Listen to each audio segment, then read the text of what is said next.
नमस्कार दोस्तों, UPSC connect में आप सभी का स्वागत है। मेरा नाम है संजीव पांडे और आज हम लोग जिस पर्पज़ के लिए इस वीडियो में जुड़े हैं उसका पर्पज़ है कि आज हम यूपीएससी के सिलेबस का एक बहुत इंपॉर्टेंट टॉपिक जिसे हम पोस्ट इंडिपेंडेंस इंडिया या आज़ादी के बाद का भारत भी कहते हैं, उस पर हम एनालिसिस करेंगे, उसका हम विश्लेषण करेंगे और उसके बाद जानेंगे कि ये पर्टिकुलर मॉड्यूल आपके लिए कितना ज़रूरी है, कितना इंपॉर्टेंट है और ये आपके सक्सेस में क्या रोल प्ले कर सकता है। तो आइए शुरुआत करते हैं पोस्ट इंडिपेंडेंस इंडिया के एनालिसिस की या विश्लेषण की। तो कोई भी विश्लेषण बिना सिलेबस के हम नहीं कर सकते हैं।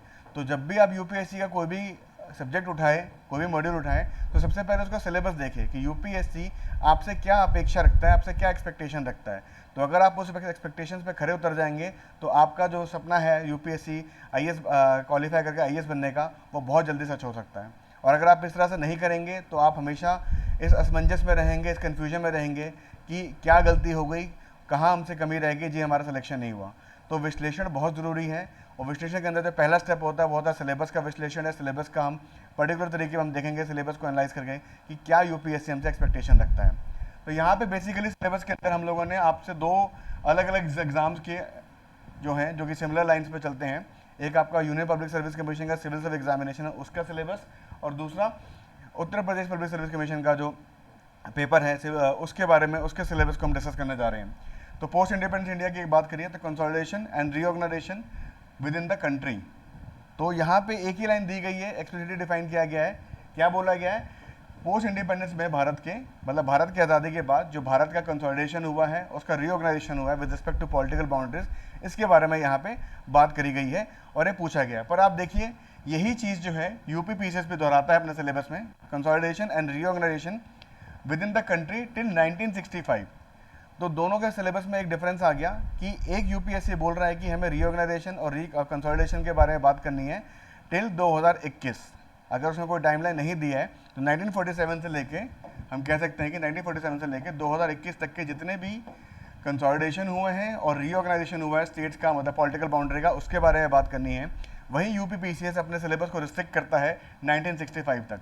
तो इसी लाइन को पकड़ते हुए हम आगे चलेंगे और अपने सिलेबस को डिफाइन करेंगे और देखेंगे कि पिछले 2013 से लेकर 2020 के बीच में यूपीएससी ने किस तरह के सवाल आपसे पूछे हैं पोस्ट इंडिपेंडेंस इंडिया के अंदर और कितना ज़रूरी है, क्या सोर्सेज इसके लिए हम फॉलो करें और कैसे हम इस पर काम करें, ये सब चीज़ें हम इस पर जानेंगे। तो आइए शुरुआत करते हैं क्लासेस की। तो सबसे पहले पोस्ट इंडिपेंडेंस इंडिया का जो हम क्वेश्चंस को हम एनालाइज करेंगे जो 2013 से 2020 के बीच में आपसे पूछे गए हैं। देखिए 2013 का साल बड़ा मज़ेदार साल था क्योंकि उस समय क्या हुआ था, यूपीएससी ने अपना मेंस एग्जामिनेशन का पैटर्न चेंज किया था। 2012 का जो मेंस एग्जामिनेशन हुआ था वो लास्ट एग्जामिनेशन था जो पिछले पैटर्न पे हुआ था, जहाँ पे 2 ऑप्शनल पेपर हुआ करते थे। 2 ऑप्शनल का मतलब है कि ऑप्शनल की जो वैल्यू वेटेज थी वो आपकी जीएस से ज़्यादा थी। बट 2013 में जब सिलेबस को रीऑर्गेनाइज किया गया तो उसमें जीएस की वेटेज को डबल कर दिया गया as compared to the optional subject. तो उसी लाइन को आगे लेते हुए हम चलेंगे और देखेंगे 2013 से लेकर 2020 के बीच में यूपीएससी ने पोस्ट इंडिपेंडेंस इंडिया के अंदर कितने तरह के सवाल पूछे हैं, कितने सवाल पूछे हैं, कैसे सवाल पूछे हैं, उनका लेवल क्या है, उन सबको वन बाय वन करके अनफोल्ड करते हैं। तो आइए पोस्ट इंडिपेंडेंस इंडिया के 2013 में हम देखते हैं कि 40 मार्क्स का क्वेश्चन पेपर आपका इनसे पूछा गया और 10 मार्क्स के 4 सवाल आपसे पूछे गए। तो question number 1, question number 2, question number 3 and question number 4, 4 चीज़ें आपसे पूछी गई यहाँ पे।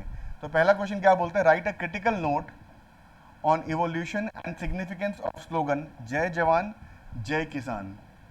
तो अब आप बोलोगे सर जय जवान जय किसान का रीऑर्गेनाइजेशन से क्या मतलब है? तो एग्जैक्टली मैं भी यही बोलूँगा कि UPSC basically post independence India के अंदर जितने भी मेजर पॉलिटिकल इकोनॉमिकल चेंजेस हुए हैं विद इन द कंट्री, उसके बारे में यहाँ पे आपसे सवाल पूछेगा और लगातार आपको रिसर्च में पता चलेगी कि हाँ ये सब चीज़ें आपसे पूछी जा रही हैं। तो अगर हम बात करें जय जवान जय जय किसान, तो ये एक 10 मार्क्स का क्वेश्चन था जिसमें आपसे 200 वर्ड्स की एक्सपेक्टेशन थी यूपीएससी की। 10 मार्क्स में 200 वर्ड मैं यहाँ पे हाईलाइट कर रहा हूँ। इसका मतलब है कि पर मार्क्स आपको 20 वर्ड्स लिखने हैं। तो नेचुरल सी बात है, ये वाला जो आंसर शीट जिस बच्चे ने भी इसको दिया होगा वो बच्चा बहुत ज़्यादा जो है लेंदी पेपर, उसने बहुत ज़्यादा लेंदी पेपर को एड्रेस किया होगा। तो 10 मार्क्स में 200 वर्ड की बात करेगी और क्वेश्चन क्या पूछा गया, क्रिटिकल नोट हमें क्रिटिसाइज करना है इसके अंदर कि इवोल्यूशन और सिग्निफिकेंस जो हुआ था आपका स्लोगन जय जवान और जय किसान का, इसके बारे में हमें बात करनी है। क्वेश्चन नंबर 2 जो है ये बात करते हैं contribution of Maulana Abdul Kalam Azad in pre and post independent India. अब मौलाना अब्दुल कलाम आज़ाद का एक बहुत अच्छा एक प्रोफाइल था वो बहुत ज़्यादा लर्नड एजुकेटेड पर्सन कहे जाते थे। साथ ही साथ वो भारत के पहले एजुकेशन मिनिस्टर भी थे। तो नेचुरल सी बात है, आज़ादी के पहले भी उन्होंने इंडिया की एजुकेशन को शेप करने में बहुत हेल्प करी थी, और उनके थाट्स ने बाद में भी बहुत हेल्प करी थी। तो इसीलिए ये इंपॉर्टेंट हो जाता है, और इस पर इन पर क्वेश्चन पूछा गया। अगेन 10 मार्क्स का पेपर है और 200 वर्ड्स आपसे पूछे गए हैं। वही मैं क्वेश्चन नंबर 3 की बात करूं, analyze the circumstances that lead to Tashkent agreement in 1966, discuss the highlights of agreement, 10 marks. अब गाइस पहला जो हमारा क्वेश्चन था जिसके अंदर हम लोगों ने जय जवान जय किसान के बारे में बात करी, ये भी लाल बहादुर शास्त्री का दिया हुआ था और उसी एरा का 1965-1966 के एरा का था। वहीं अगर मैं बात करूं ताशकंद एग्रीमेंट की, तो आप सभी को पता है कि जब 1965 की वॉर कंक्लूड हुई, तो जब रशिया ने इंटरवीन किया, तब इंडिया और पाकिस्तान ने टेबल पर बैठ के समझौते पर साइन किया था। हमारी तरफ से लाल बहादुर शास्त्री साहब थे, वहाँ पर उनकी मिस्टीरियस डेथ भी हो गई थी। 10 जनवरी 1966 की बात है, 9 जनवरी को ये ताशकंद एग्रीमेंट कंक्लूड हुआ था। तो हम ये बात समझते हैं कि जब 9 जनवरी को ये कंक्लूड हुआ था, तो उस टाइम क्या हुआ था, जब इंडिया ने जो टेरिटरीज कैप्चर कर ली थी पाकिस्तान की ड्यूरिंग दिस वॉर, उसमें हम लोगों ने स्टेटस को मेंटेन किया था। तो यहाँ पे कहीं ना कहीं स्टेट का जो पॉलिटिकल बाउंड्री बढ़ा और उसके बाद कम हुआ, तो ये रीऑर्गेनाइजेशन से हम डायरेक्टली इंटरलिंक कर सकते हैं। तो हम कह सकते हैं कि ताशकंद एग्रीमेंट जो है डायरेक्टली सिलेबस से पूछा गया है, और ये मामला है आपका 9 जनवरी 1966 का। और अगले दिन हमारे प्रधानमंत्री जी की मिस्टीरियस कंडीशन में डेथ भी हो जाती है। आगे चलते हैं, क्वेश्चन नंबर 4 के बारे में बात करते हैं। Critically examine the compulsions which promoted India to play a decisive role in the emergence of Bangladesh. अब गाइस बांग्लादेश को क्या हम रीऑर्गेनाइजेशन से हम कर सकते हैं या कंसोलिडेशन से हम कर सकते हैं? हम लोग कर सकते हैं, क्योंकि देखिए बांग्लादेश की वजह से एक एरर आ रही थी। एरर क्या आ रही थी? एरर कुछ इस तरह से आ रही थी कि प्रॉब्लम हम लोगों को ये आ रही थी कि भारत में 1960s के एंड में और 70s में कुछ खास रिसोर्सेज हुआ नहीं करते थे। हम लोग खुद से रिसोर्सेज के लिए बहुत लैक करते थे। वहीं मैं अगर आगे बात करूं, बांग्लादेश में क्योंकि आर्मी एट्रोसिटीज़ कर रही थी और वो चीज़ रिपोर्ट नहीं हो रही थी, तो कहीं ना कहीं एक और माहौल था कि लोग डर के माहौल से जो है इंडिया के बॉर्डर की तरफ आ रहे थे। तो इससे क्या हुआ कि इंडिया के रिसोर्सेज पे प्रेशर आ रहा था, और कहीं ना कहीं हम देखते हैं कि जो प्रेजेंट डे एनआरसी का जो मामला है हमारा, वो मामला भी कहीं ना कहीं 1971 के वॉर से लिंक्ड होता है। तो यहाँ पे जो क्वेश्चन क्या पूछ रहा है, भारत की वो कंपल्शंस बताएं जिसकी वजह से भारत ने एक बहुत डिसाइसिव रोल प्ले किया बांग्लादेश की लिबरेशन वॉर के अंदर। हम सभी को पता है कि 1971 से पहले ईस्ट पाकिस्तान वेस्ट पाकिस्तान हुआ करते थे। ये दोनों कंट्रीज भी जो हैं भारत का अभिन्न हुआ करते हैं 1947 के पहले। बट 1947 के बाद क्या हुआ, जब लॉर्ड माउंटबेटन प्लान को इम्प्लीमेंट किया गया, तो भारत को जो है 2 हिस्सों में तोड़ दिया गया। 2 क्या 3 हिस्से थे, पर हम उसको 2 हिस्से ही बोलते हैं, क्योंकि 2 हिस्से जो निकल गया वो पाकिस्तान के थे। एक था आपका वेस्ट पाकिस्तान जो प्रेजेंट डे में पाकिस्तान है, और ईस्ट पाकिस्तान जिसको हम बांग्लादेश कहते हैं। तो वहाँ से ये क्वेश्चन पिकअप किया गया था।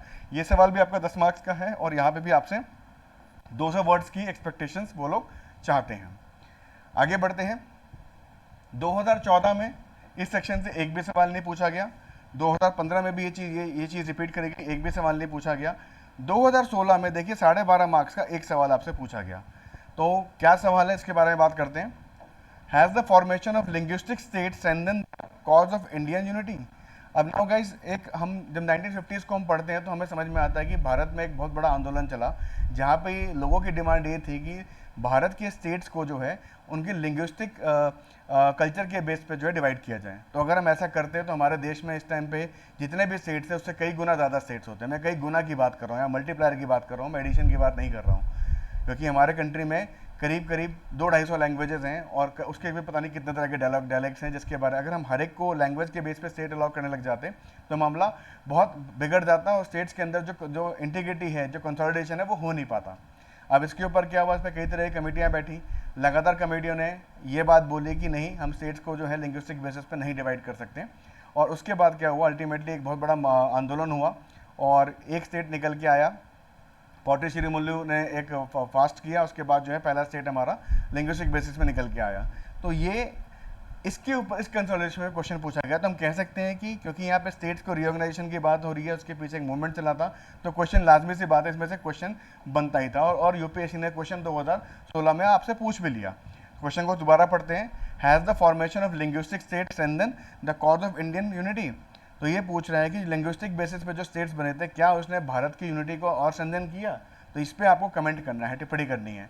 तो खाली अगर आपको इस लिंग्विस्टिक मूवमेंट के बारे में थोड़ा भी आइडिया हो, आपने इसके बारे में पढ़ा हो, या फिर अगर आपने इसको फॉलो किया हो, तो आप इस क्वेश्चन को बड़े आराम से एड्रेस कर सकते हैं।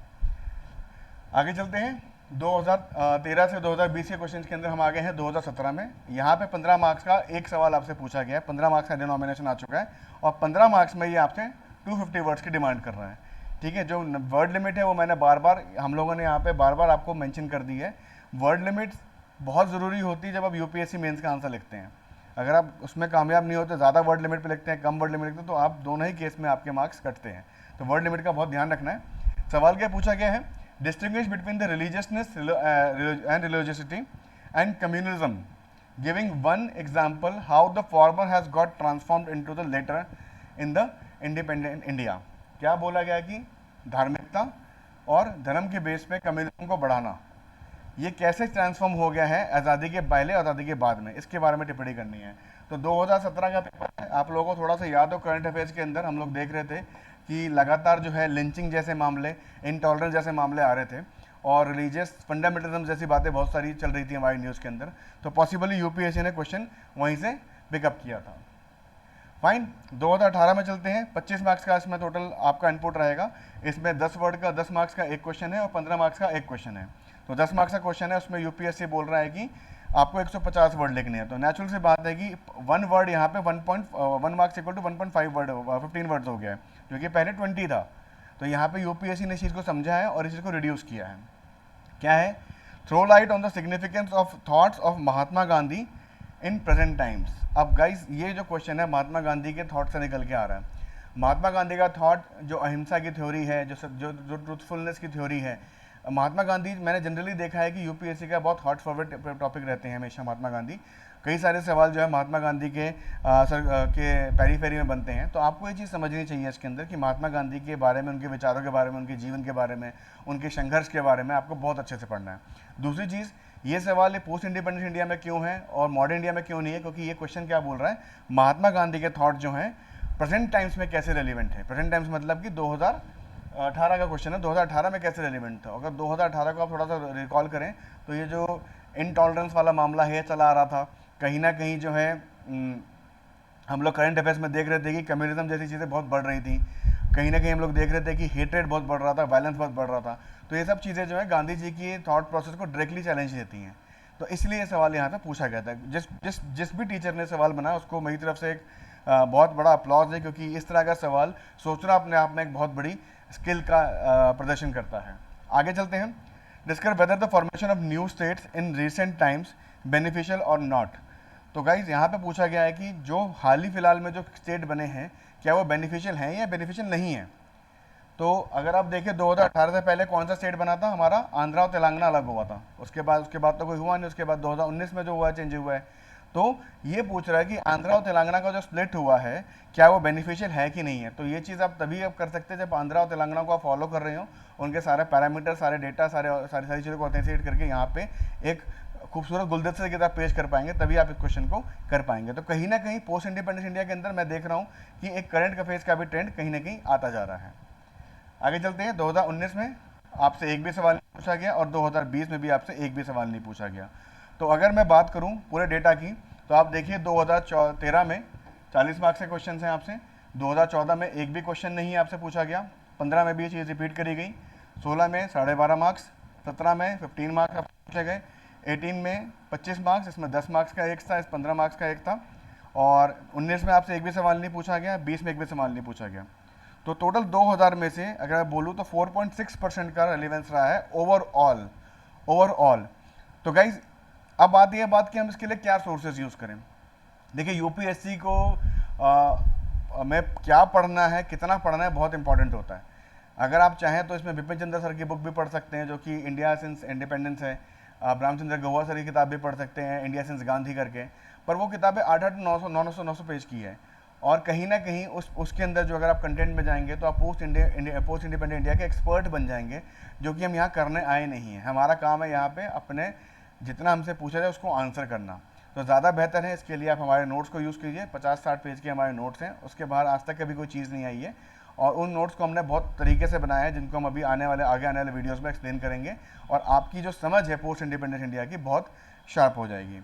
आपके जो भी सवाल हैं, जो भी आपके क्वेश्चन हैं, आप प्लीज़ उसको हमारी तरफ पहुंचा सकते हैं। आप चाहें तो इसको इस नंबर पे अपने क्वेश्चंस को आप व्हाट्सएप कर सकते हैं। 9899781744। आपको इसका रिवर्ट आएगा, थोड़ा लेट आएगा पर डेफिनेटली आएगा ज़रूर। ठीक है, आज के लिए इतना ही। बहुत बहुत धन्यवाद हमें ज्वाइन करने के लिए, शुक्रिया।